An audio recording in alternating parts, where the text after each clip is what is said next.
The following is a production of DallasCowboys.com and the Dallas Cowboys Football Club. How about them Cowboys? Yeah! Go Cowboys! Let's go, baby! Are you ready for a break? Yes. Are you ready for a break? Absolutely. Ready for a break? Yeah, and so much for that. It's time for The Break on DallasCowboys.com We were on the break! with Ambar Garcia, Brian Broaddus, Patrick Walker, and Derek Eagleton. It is Monday, October 23rd, 2023, season 19, episode number 54. Welcome to the latest edition of The Break. We're live from the SWBC Mortgage Studios at the Star. We're into our mashup week, our mashup shows. This is the second of two. We've got Nick Harris, we've got Danny McCray. Danny's from Players Lounge, and Nick is from Talking Cowboys. And so we're going to spend a little time today continuing our conversation from last week. Last week we did our first trimester review, and I had a lot of questions for you guys. Today we're going to continue that, but a lot of our questions are going to be fill in the blanks. So I'm going to let you guys just kind of riff a little bit. I got some questions for you. Before we get into that, though, I do want to talk a little bit about some of the things we saw this last weekend. I'm assuming you guys watched a lot of NFL football, as we all do. We are all sports fans first and foremost. So, and I see that little smile. We actually, when we were going on the air, we were talking college football. Danny still thinks his team has a shot. They do not. They are done. They are absolutely done. Texas, on the other hand, is still in the mix. Listen, 2007, LSU lost 2 games, okay? We were going into, we won the SEC championship, and I think West Virginia ended, it was 3 or 4 teams Was that that ended back up losing. still in the days of BCS? Yes, it was BCS. Okay, so you're not even talking about the same system. But they all lost. And then that's what got us in there as a 2-loss team. But it was like every team that just needed to win to get in, they all ended up losing. Hey, Matt Flynn was like my first college football hero. I love Matt Flynn. And we go in there, we win it. So Tell yourself what you need to tell yourself. I have to. I have to. He's wearing the right shirt today, though. We didn't even bring that up. He is. We love the burnt orange. Keep that going. And, of course, your Astros tonight, Game 7. Yeah. They'll be playing the Rangers. Your Rangers. Yep, So this should be fun. We'll see how this plays out. It's been a great series. It's been really a lot has. of fun. I know. Like, I actually watched the baseball game more than I watched the Miami versus Philly game last night. Me too. Honestly, I'm not a baseball guy. Neither. Like I used to, when I was a kid, I was a huge baseball fan. And when I growing up, collected baseball cards. I was all in, and then literally just kind of fell off by the time I got to high school, and haven't really followed it since then. But I've been watching this series. I've watched every game of this series, start to finish. I'm like, baseball is kind of interesting again. I love the clock, the pitch clock. Like, I think it moves the game a little bit, which has always been one of my big pet peeves about baseball. But, man, I've been into this series. It's been fun. It's been fun to watch. I went to the game here, Game 4. Yeah. And that was the first Astros games that I had been to. I remember on the show, Newey's asking me, like, can you name any players? I'm like, Altuve. I mean, I don't know. Dustin, I don't know anything about baseball. But when it comes on, just like LSU baseball, I'm like, I'm glued to the seat watching it. Like, I know exactly what's going on, but I just know, 3 strikes. I don't know anything about 4-2-6, double plays, all that. I'm just watching to see who wins the game. So, yeah, it's been exciting. Man, LSU baseball at Alex Box. I've had some good times there. Baton Rouge does it right for baseball. Yeah. Well, they do it right for a lot of sports. They get sports. They really do get sports. I don't know about the education part, but they get sports. See, just when I thought he was going to let it. You got to take. You're going to give, you got to take. All right, here we go. So I want to talk about Week 7 of the NFL season. Which was more surprising yesterday of these 3 games? New York wins over Washington 14-7. Baltimore kills Detroit 38-6. Or Miami wins last night 31-17 over Miami. Eagles. I'm sorry, Eagles. Yeah, Philly. Mine is Detroit because I watched Detroit last year. I have an old teammate who coaches for Detroit, Kelvin Shepard, linebacker coach, so I've been watching them more, especially with them on Hard Knocks, and I'm like, I can see them getting better. Mm-hmm. It's Detroit, and then now this year you're like, wait, Detroit might be one of the best teams in the league, and I've been watching Baltimore, and you're like, they're still trying to figure it out with Monken and this new offense. Can Lamar, mix it up and be a passer and also a runner, but spread it out a little bit more with Odell, and it hadn't looked how I expected it to look, and then they go out there against Detroit, who I think is probably top 2 in the league, and they dismantle them. Yeah. I'm talking about from start to finish, offensively, defensively, special. I'm talking about they just beat the brakes off of them. So to me, I wasn't expecting it, and what I thought Detroit was, which they probably still are because it is the NFL, I just didn't know that it would be that dominating of a performance from Lamar Jackson because he looked like the old MVP candidate. So that was the most surprising one to me. Yeah, I agree with you. It actually, I was watching that game yesterday, and I think it was 28-0 at half, and I was sitting there, and I was like, okay, Baltimore's about to run away with this, and Detroit's a really good team, and Baltimore's a really good team. And so it made me think back to that San Francisco game. I was like, okay, these games, they happen to other teams, right? They do, yeah. So it honestly gave me a little bit more confidence coming out of that one. But I also want to touch on Philly and Miami. Once Jalen Hurts threw that pick six, I thought Miami was about to really turn it up and run away with it, and it was the complete opposite. And Philly just came right back on offense and marched down the field, and they did it again. And then their defense showed up. Philly's defense really surprised me. They gave up 10 points to that Miami offense, and only the 7 came on the defensive touchdown. So they looked really good yesterday. That kind of scared me as the night went on. I'll say that. I gave them a little bit of an asterisk just because the offensive line issues that Miami had. I think the whole left side were backups, and the Philly defensive line is probably top 2 in the league. You ain't gonna put it back up against Philly. For sure. And they essentially their whole offensive line was backups at that point, and it showed in that game. But Philly did. It was still surprising what they were able to do with the receivers, stopping the run. Yeah, they played a hell of a game, so I'm still worried. Yeah, absolutely. Yeah, speaking of that Philadelphia team, right now they are 6-1. Cowboys at 4-2 in second place in the division. How big do you think the gap is between Philadelphia and Dallas? I think it's sizable. There's definitely a different tier there. If it's tier 1 to tier 2 or tier 2 to tier 3, I think it's 1 to 2. But I think there is still pretty sizable gap there. Obviously, they have a really good opportunity here in 2 weeks, so it's crazy that we're already getting close to that trip out to Philly. I'm really excited about it. We'll see how big that gap really is. I don't think that game will be as poor as the 49ers showing. I still think the 49ers are a step above Philly, just because I feel like they're more complete. They've played more complete games to this point. Obviously, the Browns game is an exception, but you look at the Eagles and the loss that they had. So right now, I'd have it like 49ers, Eagles, and then in that second tier, you got Cowboys, Lions. Yeah, I'm pretty much the same. I do have 49ers and Eagles kind of even at this point, just because Philly, I think they have so many different ways to beat you. Like if the defense isn't working, they can get the offense rolling. If the passing game isn't rolling, they can get the running game rolling with Jalen Hurts and then also Gainwell and Swift. So I think their ability to win in multiple ways, to me, has them even with San Francisco, but then that is why we are under them, because we always find a way to like, hey, all right, if one part of our team isn't working well, then it seems like it just kind of trickles all the way down through the rest of it, right? If our running game isn't working, then all of a sudden we have to pass the ball a lot, and then Dak is under pressure. Dak may be throwing interceptions. If we can't stop the run, then that affects us on offense and special. If something's not working for us, then we watch the game and we're like, wait, why isn't the other parts of the team picking up the offense or picking up the defense? So I think that's why we're behind, but I do think we're getting better because we saw the offense kind of come alive a little bit. Dak Prescott say, I'm going to put the team on my back, and I think if he continues to use his legs, we can then get up in that upper echelon of teams. That's a great point, because as I was going back, I watched a little bit of film of past games this past weekend just because there was enough time there. When the defense is on, the offense is typically off, and it's hard to get the defense to carry you to a win. And when the offense is playing really well, then it's the defense there's a little bit of, we just need a little bit more symmetry, man. And that's a great point to what we're talking about as far as tiers, because those good teams, whenever there's one side of the ball that's not quite clicking, they can trust that other side of the ball to carry them to a victory. I would love to see that out of a Cowboys team at some point in the next few weeks. You can make a case that something like that happened in the Chargers game with the defense, but they really stepped up late and they were able to capitalize on a couple of poor drives from Los Angeles, and then on the last drive with the interception. So maybe see one of those nitty-gritty type of wins where one side of the ball really helps carry to a victory, preferably the offense, but beggars can't be choosers. If there was one thing that you would want to see from this Cowboys team that you think would lessen the gap the most, what would it be?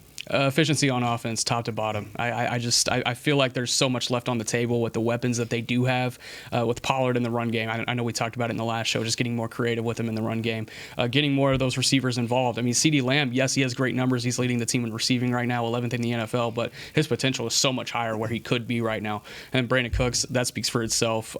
Still under 200 yards on the season. Get him involved. I just want to see efficiency around the board. I want to see things happen downfield, a little bit more creativity all across the board. I think if they can be more efficient on offense, then they can be more of a complementary team, and obviously, as we were just saying, that helps create a better football team. Yeah, I just like to me, it's on Dak. To me, it's how creative can Dak be? extending plays, right? Because a lot of those plays that you see on Sunday when you're not watching the Cowboys, you see the quarterback breaking out of the pocket, run right, run left. All of a sudden, it's a 40-yard pass down the field. We saw Dak do it with Tony Pollard, where he throws it back across his body, and it's just an extended play of you saying, okay, everything is broken down. I'm going to find a way to make a big play. And I think, just thinking back to Dak in his first couple of years, Dak was that. I just see Dak running and diving over guys into the end zone and improvising with his legs, and that's when he felt more comfortable before the injury. But I think we saw it last week to say, okay, all right, Dak is going to be that elusive guy to where, okay, it's not just, oh, he's sacked. He's going to find a way to break out of that sack and then extend the play. And I think if he does that, we can find a way to then win, because that extends the drive, helps your defense out. You don't have to go crazy with 200-yard receivers, but you're finding a way to move the chains when the calls aren't working as they should. And I think that, one, demoralizes the defense, but then it helps your defense as well, and it kind of galvanizes the team to say, look at our leader. He's out there putting his body on the line. And you saw him do that in his first few years, and the injury kind of set him back. But last week, I was happy to see it, because I think that's a huge part of our success. So take the top 4 teams. I think these are the top 4 teams in the NFC, and put them in order. You got San Francisco, Philly, Dallas, Detroit. Where would you rank them right now between that as 1 through 4? It was, since I have to rank them, I don't want to do the recency bias, because we just saw Philly go out there and beat Miami, who put up 70 on Denver. But I'm going with Philly. I'm going with Philly as number 1, because the multiple ways that they can win. They got the receivers. They have the D-line. Hassan Reddick went crazy last night. Like, there are so many different ways for them to win, and so many players that can impact the game. When I look at San Francisco, I'm looking at an injury to Christian McCaffrey that could then change the whole outlook of, like, what we think about San Francisco. Like, is McCaffrey playing? Oh, he's not? Okay, we can figure out a way to then just zone in on Purdy. So I think that's why I have them below Philly, and then I have Detroit. Even though they got blasted yesterday, it has happened to almost every team in the league where they go out and you're like, wait, that's not the team that I thought they were. And I think Detroit is still a really good team, and then I will put us at number 4. Yeah, I'll go Philly, San Francisco, San Francisco, Philly, Dallas, Detroit. And just the reason I give that edge to San Francisco is just, gosh, they're so efficient in so many ways, and they have so many weapons on the offensive side of the ball. It's a really good point, though, about McCaffrey. If he goes out for an extended amount of time, then that's a really young backfield you're going to have all of a sudden. Like, do they put Jordan Mason or Elijah Mitchell in there? They're going to have to figure that one out.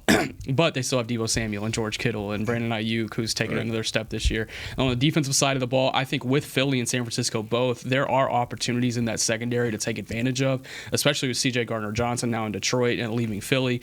But their pass rushes are so aggressive that it's hard to really take advantage of those secondary lapses. And as far as the difference between Dallas and Detroit, I think Dallas is just slightly more complete. I think Detroit can be really complete. They just need time. They need reps. I think by the end of the season, when we get to that week 16 or 17 matchup against Detroit, we're probably looking up and saying, okay, Detroit's probably the better team here that's going to be coming into town. But as of right now, I have the slight edge to Dallas just because I think they've shown some more grit in games like what Detroit had last night. Are you giving it yesterday. to Goff or Dak right now? Goff, for sure. Goff.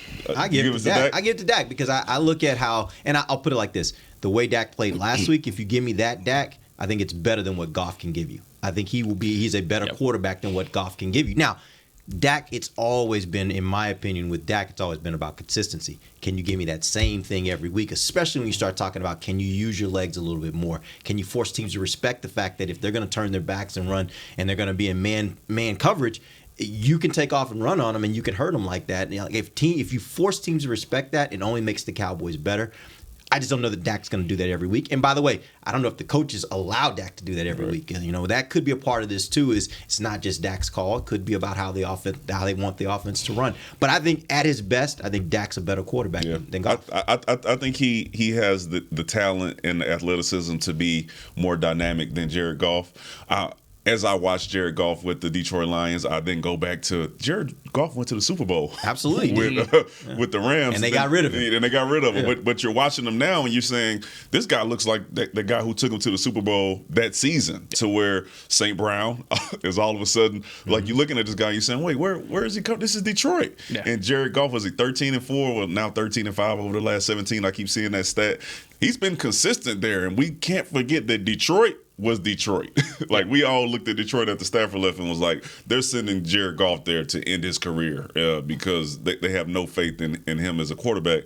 And he's kind of, it's been rejuvenated there in Detroit. So I'm just, I'm just watching him. I'm happy for Goff because what he went through getting traded from the team that he took to the Super Bowl, and then, hey, man, you go out there and die in Detroit. And he's saying, look at me now. So I think Detroit's a really interesting case too because just most likely, if you're looking at likelihood, Dallas is probably either traveling to Detroit or to the winner of the NFC South first round of the playoffs. That's just kind of how things look right now. If the season ended today, they'd be going to Detroit, so that'd be 2 games against Detroit in the final 3, or hopefully not final 3. Hopefully they would win, right? But I think that's an interesting right case. Now, who's leading the South? Atlanta. They took 4-3. 4-3.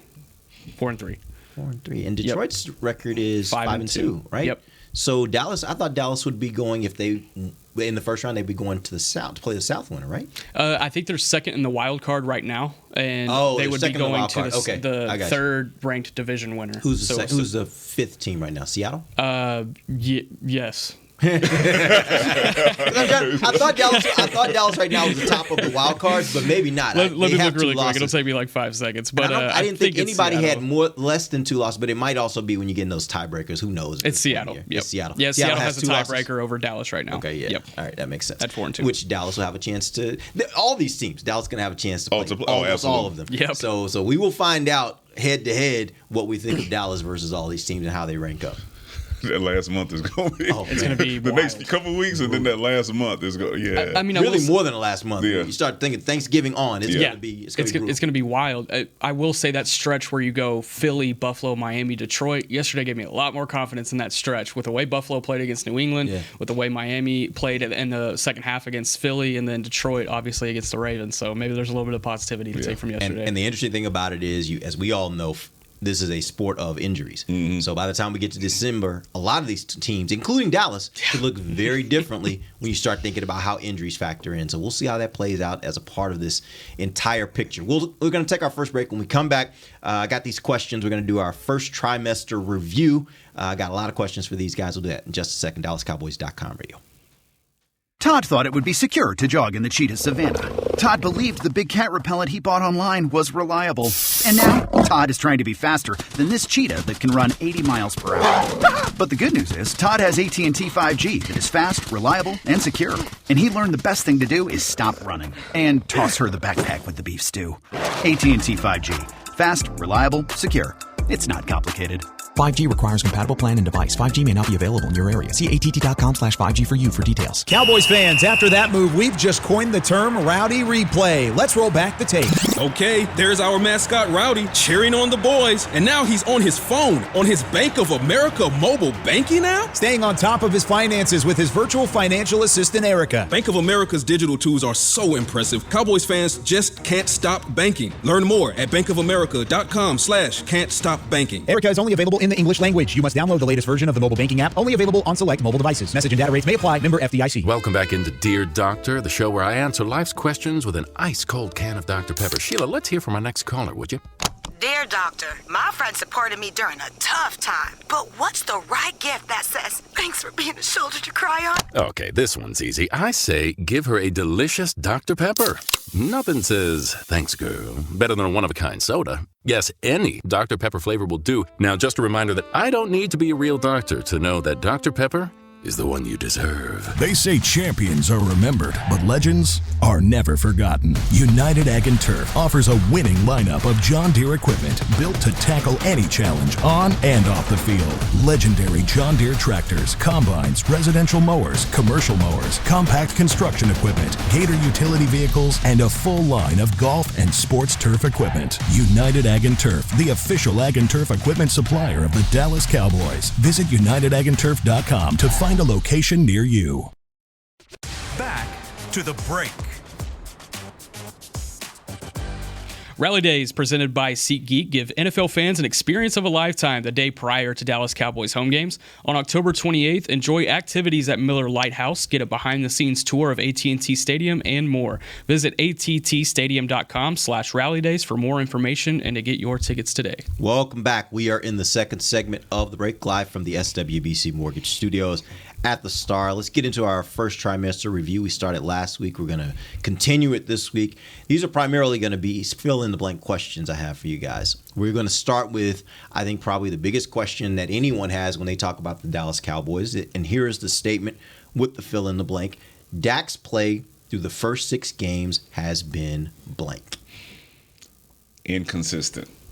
I think we see some games like where we were playing New York and we're like, okay, this is very efficient. Like, oh, he's completing a lot of passes, he's protecting the ball, and then you go to other games and you're like, wait, is that Dak being efficient, or is that him not taking chances to stretch the field, right? So I think it's inconsistent for like what we believe we should see from Dak. And then you go into last week and you say, wait, Dak's using his legs. Where's this Dak been, right? And I think we expected to see this from the beginning of the season. So to me, it's been inconsistent.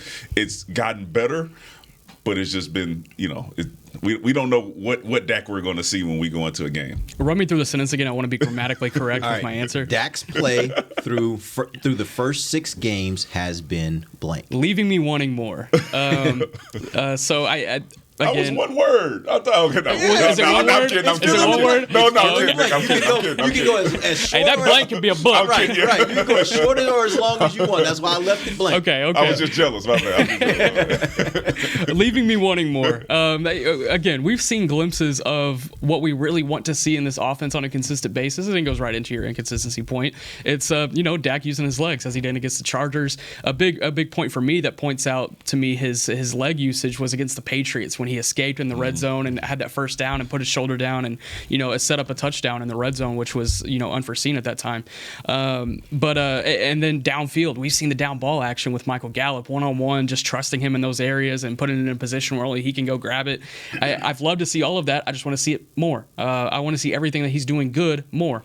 And I would say that kind of plays into what the offense is kind of schematically built around as well. It seems like early in games, and especially on opening scripts, they're just keeping everything really centered and really mellow. I want to see them break out with an opening script, utilize motion. There was a stat that was thrown out in Sunday Night Football last night. The Dolphins are utilizing motion on 86% of their offensive snaps. It feels like the Cowboys aren't even touching half of that. So, I want to throw that out there. I want to get Dak in positions where he can succeed more. But I think a lot of it falls on him as well. If you guys, and I guess let's move on to the second question. To be better, Dak needs to be blank. Fearless. More fearless. And it's all, to me, it's all going to go back to using his legs to extend plays. And it's easy for me to say because I didn't go through what Dak went through I can imagine looking down at my leg and seeing it that way. I can imagine that there's some trauma there. Yeah. But some forever trauma. But for him to then, if he's able to get over that and then get back to using his athleticism as he did at Mississippi State when he was beating LSU, then I'm like, okay, we're rolling, we're cooking with something now, because what we know is if Michael Gallup, CeeDee Lamb, or Brandon Cooks, if they aren't able to get open, we still can lean on Dak. When you look at the top teams in the league, especially the ones that were playing for the Super Bowl last year. You look at Jalen Hurts, you look at Patrick Mahomes, you look at Joe Burrow, you look at Buffalo Bills. All these teams have quarterbacks who are dynamic enough to extend plays, use their legs to get first downs when everything breaks down. And with us not having that, then I feel like that puts us behind. But when Dak is doing that, that puts us right on level with the rest of those teams. So you're saying fearless more in the sense of being more athletic and trusting the legs? Yeah, put it on the line. Okay. Whatever it is. That's what we used to see. He's going to go out there and do whatever he needs to do. That's what makes Dak great. So that's what makes him great. And that's what made him that type of leader, because his teammates look at him and say, oh, he did that, our quarterback? I'm about to go do that too. I'm 100% with you. I'm going to say fearless in the sense of not giving a damn about what happens outside of these doors, because I think just being the Dallas Cowboys quarterback, he's going to be on First Take every morning. He's going to be on the talk shows. I feel like at times it gets to him a little bit. That's interesting. I always thought of Dak, and everything I've seen, everything I've heard from people who deal with him on a day-to-day basis is the opposite, that he is the most steady person they've ever seen when it comes to managing people's expectations around him and in the outside world. So you're saying you don't think that's I think it's starting to get to a point where it's starting to affect him. And I think the offseason really did that with the interception talk over the entire offseason. And that became like a thing in his head. Okay, I have to stop interceptions. And you can kind of see it. It was the question that was asked at the end of the New England game even. You saw a little bit of it. He was like, you want to piss me off, don't you? Talking about the Niners that were coming up. And you can just see him get annoyed when certain questions come up, the turnover things, and now it's the red zone offense. Now he's kind of getting tired of answering those questions. Well, it's like, why don't you go out on the field and show that, hey, I don't have any fear in these areas. I can try to make a play. I can force things and try to be that Dak dime guy that he has been in the past. Granted, he's made some great throws this season, but I don't feel like he's taking as many chances as he can because he's scared of the turnover situation. That's the way I feel. I want him to be fearless in that situation. Who cares if you throw 3 picks? If you win the game, you win the game. So I would love to see. And that's the thing, though. Yeah, it is. It is. If you can win it, if you can force that throw and still win the game, then force that throw. So because we saw in San Francisco, he came out in the second half, and it was almost like you were throwing the kitchen sink because you had to. You were down 28-10 at that point, and that was when we saw kind of fearless Dak, but it was in a bad way because obviously it was 3 picks like within 5 possessions, I believe. So I want to see that on a consistent basis, just more efficient. Let's make a little bit wiser throws. I'm not saying go throw 3 picks in 5 possessions. I'm just saying bring that fearlessness on a week-to-week basis, because when you have it when it's a close game, 17-17 late in the fourth quarter, then you have a drive like you had against the Chargers on Monday night. Granted, it didn't end with a touchdown, but it ended with game-winning points. Right. All right, let's move on. McCarthy's offense and play calling through the first 6 games has been blank. Great in between the 20s. He comes out and we're watching the game and I'm like, oh, we're rolling, especially when the run game gets going. You're like, okay, scheming him up. Like McCarthy said, he's going to play to the defense to make sure he lets them get as much rest as possible in each drive with the kick. And then you get in between the 20s and you're like, okay, I'm okay with field goals because I do believe our defense is great. But it would be nice to convert some of these into touchdowns or just see that we're close to scoring a touchdown where, okay, it was just off by a little bit. We're seeing running plays to where it's like really, really vanilla. We're not seeing as much creativity as we had hoped when we get into the route concepts in the red zone. Really enjoyed the Brandon Cooks mesh route, which we're like, okay, using his speed to get him all the way across the field. Those are the type of things you want to see in the red zone to kind of capitalize on the skill sets of your receivers. But yeah, great in between the 20s. Red zone, not so much. The one thing I would say is I'm happy with the field goals in the red zone because the one time when he decided I'm hearing all the red zone noise, I'm going to go for it on 4th down, it bit us in the butt, right? We talked about it all season. We're going to play to the defense, and then we all started talking about it. Everybody on ESPN started talking about it, and then I felt like he heard it, and then he went for it, but then the next game you see him say, you know what, I put my earplugs in. I didn't hear it. Let me go ahead and kick the field goal. So, and by the way, your kick is balling. So yes, which is a surprise of the season. No doubt. Yeah, imagine if he wasn't. How bad this would be. We'd probably be looking at 3-3, maybe 2-4. Maybe less than that. Yeah. I'm just gonna say non-creative. And that goes back to what I've been saying. The last couple of shows. Just utilize the weapons and better situations. Get the ball in the playmakers' hands in more creative ways. So, to be better, McCarthy needs to blank. Be more creative. No, I'll think of a better answer here. You got it, Danny. To be better, McCarthy needs to. I'm going to steal yours. Well, actually, it's not that. He needs to play to the strengths of the weapons that he now has. All right, Brandon Cooks. I'm always going to say, line him up at number 3, run him on a deep over, see who can keep up with him. All right, if you find somebody that can keep up with him, then okay, then find plan B. But I'm telling you, you're going to have a hard time finding a defensive back who can keep up with him running down the field like that because he has that type of speed. That is how you utilize one of your best player's skill sets. CeeDee Lamb should be lining up all over the place, all type of motions, as you said. He missed his one motion with Turpin. When T was out of the game, Turpin came in and ran into the bunch route. But we should see more of that from CeeDee Lamb, as we do see that from Justin Jefferson, Jamar Chase, all those other receivers who you say, okay, they're going to face a lot of double teams. How can we still then get these guys open? I think playing more into that is what Mike McCarthy can do to be better? I'm going to say put more trust in his quarterback. I think if there's more trust there to, create some things downfield, to your point on Brandon Cooks, then I think there's more big plays and more explosive plays that'll be generated from that. I haven't loved the downfield passing game just in general. I mean, we have seen some opportunities where they've been able to capitalize on that, but I want a little bit more trust in Dak. I want that comeback route to be thrown a little bit more on the opposite hash that he's been so good at throwing at times in his career. I want to see him link up with CeeDee Lamb more downfield, Brandon Cooks downfield. That just kind of goes across the board, though. And that could be in the running game as well. I would love to see more read option with him and Tony Pollard. That'd be a lot of fun. Yeah. All right, we're going to take our final break. We'll come back. We got some questions about this defense. We'll do that in a second. This is DallasCowboys.com radio. Todd thought it would be secure to jog in the cheetah savanna. Todd believed the big cat repellent he bought online was reliable. And now, Todd is trying to be faster than this cheetah that can run 80 miles per hour. But the good news is, Todd has AT&T 5G that is fast, reliable, and secure. And he learned the best thing to do is stop running and toss her the backpack with the beef stew. AT&T 5G. Fast, reliable, secure. It's not complicated.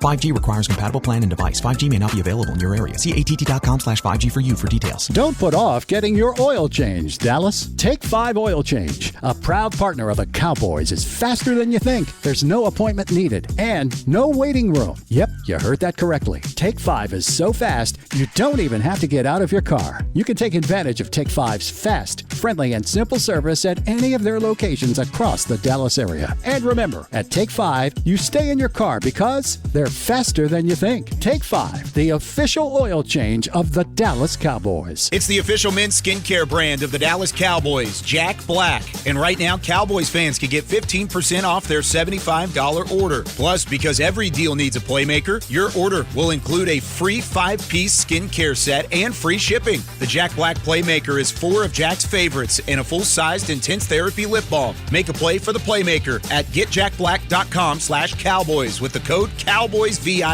That's getjackblack.com/Cowboys with the code CowboysVIP. They say champions are remembered, but legends are never forgotten. United Ag and Turf offers a winning lineup of John Deere equipment built to tackle any challenge on and off the field. Legendary John Deere tractors, combines, residential mowers, commercial mowers, compact construction equipment, Gator utility vehicles, and a full line of golf and sports turf equipment. United Ag and Turf, the official Ag and Turf equipment supplier of the Dallas Cowboys. Visit UnitedAgAndTurf.com to find a location near you. Back to the break. It's spooky season at the Star. Join us on Saturday, October 28th for a Halloween spooktacular brought to you by Mars Candy. Trick or treat from 30-plus restaurants and shops in the Star District, plus enjoy a performance from a magician, spooky tunes from a live DJ, crafts for the kiddos, and more out on Tostitos Championship Plaza. This event is free and open to the public. Visit thestardistrict.com for more information. I just want to know what magician. Is it you, Beam? Are you coming out with your juggling act? He's negative. Negative. Okay. Welcome back to the final segment of the break live from the SWBC Mortgage Studios at the Star. This segment is going to be brought to you by blockchain.com. All right, so here's what we're going to do. We got a few more questions I want to get to before we end the show. This question, the defense through 6 games has been blank. Not as consistent as I want them to be. I think as long as we're in a situation to where we're ahead and we're forcing the other team to pass, we are outstanding. I do want us to be better in the run. I was surprised at how well we played the run against San Francisco. I was 100% surprised. But then I look back at Arizona and I say I was surprised at how, it was unfortunate that we didn't play the run as well as we should have. But is that the only game, like when you think about it, they played well against the run against the Chargers. Is that the only game where that old narrative of them not being able to stop the run has popped up? That is the only game, but for as great as I want this defense to be, that is not a game where you say we're going to give up. Was it 200? It was 200, right? Talking about Arizona? 222. When you give up 222 yards rushing, that's not just a bad game against the run. That is horrible against the run. Against a bad team, against a bad team. When you see that they're not doing much now as you continue to watch them throughout the season. So I think that is our Achilles heel, and it has been for the last couple of years, our physicality. And I want to see us continue to get better and then have that be something that we stand on as we go into the playoffs. Like, hey, man, when you play the Dallas Cowboys, they're going to be physical. Every yard you get in the run game is going to be earned. Like, they should be saying that about us. And if they do, knowing what we have with our pass rush, that's when we become that defense to where you really fear and we travel wherever we're going. Yeah, to a lot of those same points. I'm going to say great, but not elite as far as the defense. We've seen what elite could look like in this defense. The first 2 weeks, I mean, we're coming out of week 2 talking about this could be one of the best defenses ever, and then humbled really fast. And then they turn around and have a really good performance against New England, and we see what that potential looks like whenever everything is clicking and the pass rush is getting home. They're forcing turnovers. They're playing complementary football. And then San Francisco. And I think San Francisco is more so of a cause of the offense putting them on the field the entire first half, and then eventually they broke. I don't think you can have any team in the history of the NFL that's going to be on the field that long against that offense and not break. So I would say great, but not elite. I think there's a couple of things that they can do to be elite. It's to your save point, stopping the run, being a little bit more efficient in covering slot receivers specifically. I feel like Jordan Lewis has had a couple of lapses at moments, but he's had good moments at other times. Against New England, really great, but against San Francisco there was some lapses. Against the Chargers, man, that almost cost us the game, I feel like. So I would say give him a little deference because of the fact that he missed training camp and just kind of had to kind of get himself going. Now he's going through that period during the season for sure, but at the same time he's no different than the guy lining up across the line of scrimmage from him, so he'd have to be ready to go. And when you're battling a guy like Keenan Allen and there's trust there to battle a guy like Keenan Allen, then I would expect him to be able to play up to his potential in that instance. Granted, I'm not out on Jordan Lewis by any means. There's a lot of people that are on the Twitter sphere where they're like, let's get rid of Jordan Lewis, let's figure this out. And I'm like, man, he's had a couple back games. He's still working himself up. He's a good player. He's a great player. He's a dog. He's great for that locker room. I think he'll have a bounce back performance whenever he has an opportunity. Well, there'll be a really good opportunity actually on Sunday. There's a guy named Cooper Kupp on the other side. But I think it's great, but not elite. I'll leave it with Listen, and those people who speak that way about Jordan Lewis do not have a full understanding of the slot corner being one of the most difficult positions to play on the entire football field. Like, you're talking about top 3. Like, you got quarterback. You might be slot corner right after that, to be honest, because there's so much space, and the technique that you use on the outside, you can't use that same technique on the inside because there's a two-way go most of the time. And if you're not getting the help from a linebacker or a safety, then you're pretty much on the island by yourself with more space than any other position on the field. And you're going to see the best receiver every single week because in today's NFL, they figure if you got a number one receiver, you figure out a way to get him into the slot because you want to give him those opportunities to be able to work both sides. So, yeah, it's a tough position. And they're motioning you, so now you can't press. You got to come across the formation. Like, it's everything about it makes it challenging. Everything about it. All right, if Dallas could upgrade any position before the trade deadline, it would be blank. I'm going to go say linebacker. Just with the way the depth looks at that position, I was close to saying running back. And I've been off that running back point for a while, but I was watching football yesterday, right? And as you do. And the teams that succeed in their running game, they're multiple in the running game. It's either a quarterback that's really dynamic or it's 2 running backs that can bounce off each other and they feed off each other really well. They play 2 different style running games. I feel like the Cowboys, they really don't have the lone running game with Tony Pollard. But I want to speak to my linebacker point. The depth there, I feel like even if Leighton Vander Esch is able to come back at some point this season, you need a reliable option in that second level because, it takes one more injury and then you're looking at a playoff game where you're potentially having to start either, Rashaan Evans or Marquise Bell in that second level. And granted, Marquise Bell played phenomenally against the Chargers, but you can't expect him to go out there and play like that every single week. He's still a safety at the end of the day. So I would like to see a little bit more depth in that second level, if you ask me. Yeah, if I'm upgrading the position and shoot me for this one, I'm going interior defensive lineman. I want, because what we saw San Francisco do to us is they utilized the double team almost every snap. And they said, we're just going to get you off the ball. And I watched Philly play last night, and I'm watching those guys like hold point on double teams and free up those linebackers, giving them the room to run. And if they're a step late, then they're not automatically getting hit by the left tackle or the right guard or whatever lineman who's not getting held on point. I want to see us get – I remember are you saying a 1-tech or a 3-tech? Either one at this point. Either one. I'm thinking of Philly last year picked up Ndamukong Suh. Oh, in season, like late in the season. Late in the was season. That last year? Late in the season. And to me, it was a guy who then changed changed some stuff for them on defense. Yeah. When we went and got Mozzie Smith, we got Mozzie Smith because we said, okay, my thought is we getting bullied when we get into these physical games. We watched the Denver Broncos game, then we ended it off with the San Francisco game, and you said, okay, we need to get more stout in here. Doesn't have to be a pass rusher, but we need somebody we say, hey, he's going to hold point and allow everybody else to run freely.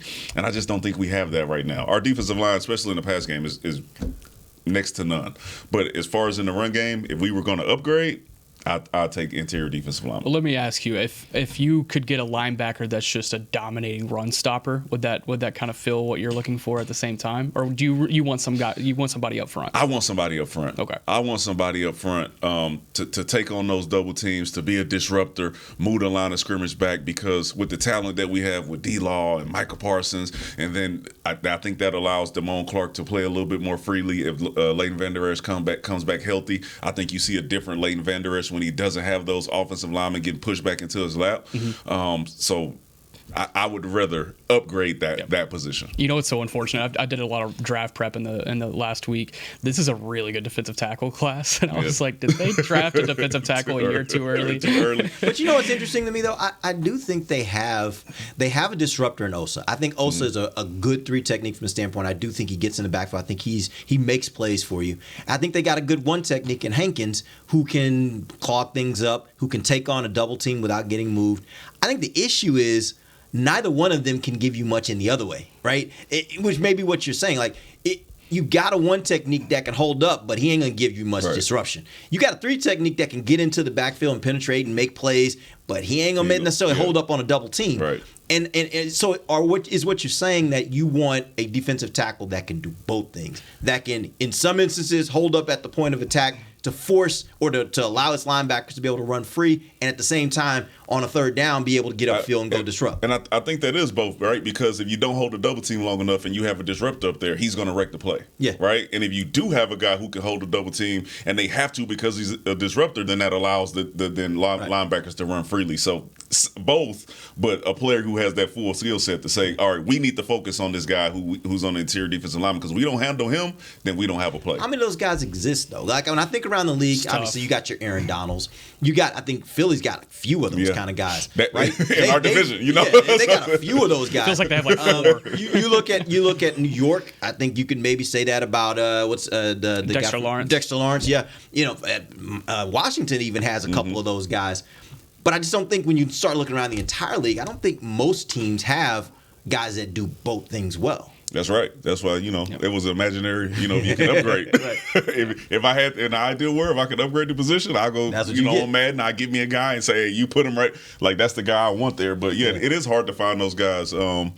But I wish we could, because those other teams have been able to find them. Maybe they just kidnap Aaron Donald. Maybe they just go get him. You got an extra room somewhere. But I tell you that, like they got Dallas got Mozzie Smith. You get him later in the first round. That may be the difference between a defensive tackle you can get later in the first round and these guys we're talking about who are top 10, top 12, top 15 type players. It's going to be a much harder. They're going to be much better players probably because their skill set suggests they're much better. You're looking at Carter and you're saying, man, like watching Philly, you're like, oh, that's what I want. Right. There's no way he should have dropped as far as he did, but that's exactly right. And Mozzie Smith could be that. I'm not saying he can't. It's early. Right. It's early in his career. I'm just saying, when you draft a guy in the first round, to me, you're like, all right, I want to see that guy play now and be that type of disruptor, which hopefully he can. But my upgrade as of right now would be there. Yeah. All right, let's go to the next question. The biggest surprise this season has been blank.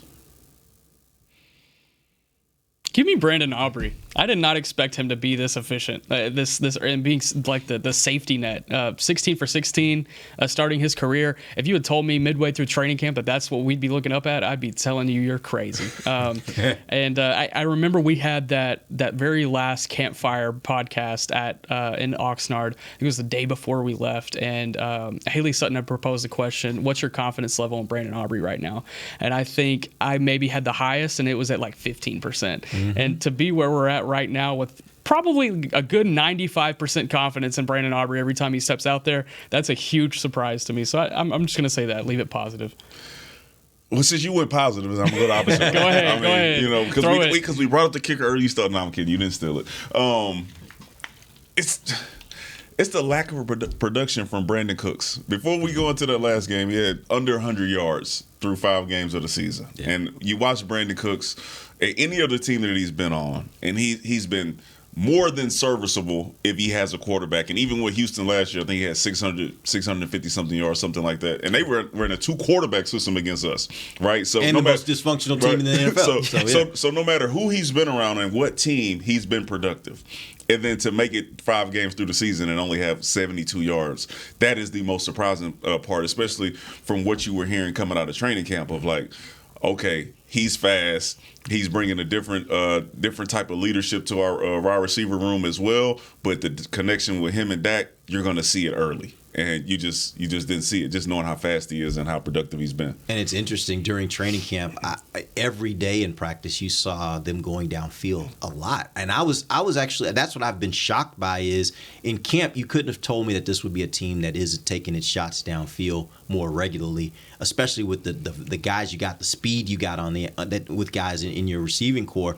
They just aren't doing it as much as I thought they would based on what I was seeing during training camp. I expected them to use that a lot more as a part of their offense, and it doesn't seem like that's as much a staple. And you can see the desire, because you see Turpin getting integrated in some weird situations, whether it be on an end around or handoffs in the red zone or trusting him on that deep ball in San Francisco. But where's that with Cooks as well? You know, like let's divvy out the trust a little bit. You can tell that they want to utilize that speed. I just feel like there's kind of a gap there between wanting it and understanding it. Do we still believe that Brandon Cooks is the Brandon Cooks that we hoped we would get when he got drafted? I still absolutely believe right? Because I do as well. I just want to make sure that it's not that. Like, we saw it during training camp, and by the way, he was going up against the same defense that we think has potential to be really great, and that was with Trayvon Diggs, and he was making plays. So yes, I think he still has the ability. I just don't know, for whatever reason, whether it's the scheme, whether it's the play calling, whether they're just not using him that way, for whatever reason, it's not showing up on Sundays. I don't think it's a Brandon Cooks problem at all. Me neither, because